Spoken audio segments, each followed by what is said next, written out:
ब्रह्म स्थिति प्राप्त कर कार्य रहे न शेष। श्री आसा रामायण में आता है कि जब ब्रह्मा का साक्षात्कार अपनी आत्मा में ही एकाकार रूप से हो जाता है, तब इस संसार में कोई भी कार्य ऐसी ब्राह्य स्थिति पाने वाले व्यक्ति के लिए शेष नहीं रह जाता। संसार की सबसे ऊंची और अंतिम अवस्था ही ब्राह्मी स्थिति। फिर ब्राह्मी स्थिति को पाने वाले महापुरुष भगवान और ईश्वर स्वरूप हो जाते हैं और संसार के समस्त प्राणियों के लिए सबका मंगल और सबका भला की भावना से काम करते हैं।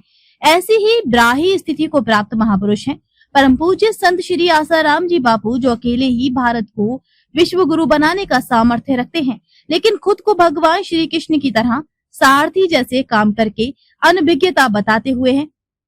जबकि भगवान श्री कृष्ण में इतना सामर्थ्य था कि वे अकेले ही पूरी कौरवों की सेना को एक बार में ही काल के गाल में समा देते, लेकिन अर्जुन को माध्यम बनाकर श्री कृष्ण ने गीता के उपदेश सहित धर्म को स्थापित करने का माध्यम बनाया।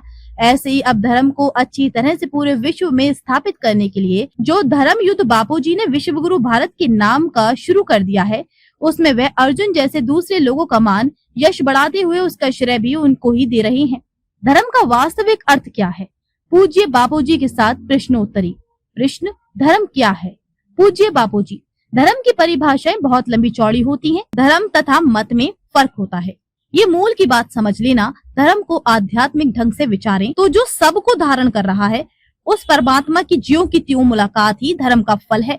अब अपने अपने ढंग से अपनी अपनी योग्यता और अपने अपने देश काल युग का ख्याल करके उस मुलाकात के जो रास्ते बने, यात्रा करने की जो पद्धतियां बनी, वह बनी बुद्धि से, मति से। वह हो गए मत और मत से पड़ गए मंतांतर, कारण की मंतियां एक जैसी नहीं होती, भिन्न भिन्न होती हैं।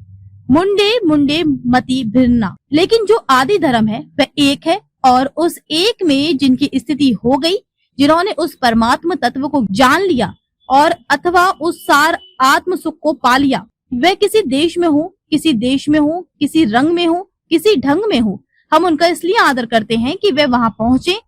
भीतर से एक ढंग की स्थिति हुई, लेकिन बाहर का रहन सहन अलग अलग हो सकता है।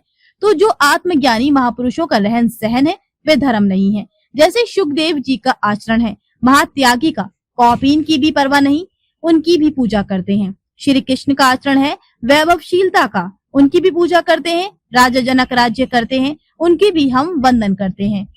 आत्मज्ञानी थे साईं श्री लीला शाह जी। अत्यंत सादे पहनावे में रहते थे, लेकिन भीतर से ब्रह्म निष्ठा की महान ऊंचाई पर विराजमान थे। उनके चरणों में हम दंडवत प्रणाम करते हैं, उनका पूजन करते हैं। रामचंद्र जी बाली को मारते हैं, रावण को मारते हैं और राज्य करते हैं, उनकी भी पूजा करते हैं। राम जी ने बाली को, रावण को मारा, इसलिए उनकी पूजा नहीं करते हैं।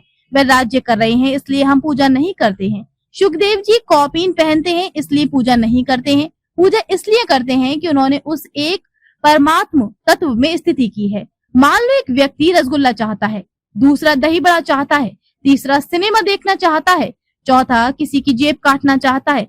ये चाह के साधन अलग अलग हैं और सभी की चाह की पूर्ति के लिए चेष्टाएं अलग अलग हैं, लेकिन इन सबके पीछे एक धर्म लक्ष्य छुपा है। क्या? कि सुख लेने की इच्छा है सबकी।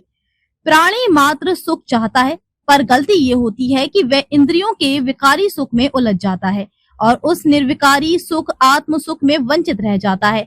वह शुद्ध सुख आत्म सुख मिल जाए, इसका जो साधन बताए उसको धर्म बोलते हैं। अब उस तक पहुंचने का सीधा रास्ता तो वेद बताते हैं और वेदों ने जो बताया उसको सनातन धर्म कहा है। खबर को शेयर फॉरवर्ड कर पूरे विश्व में पहुंचाकर विश्व गुरु भारत में सहयोगी बनकर बिना वर्दी के सैनिकों की तरह आप भी अपना कर्तव्य निभाइए। देश और दुनिया की ताजा और विशेष खबरों के लिए देखते रहिए सैनिक गर्जना न्यूज चैनल। नमस्कार।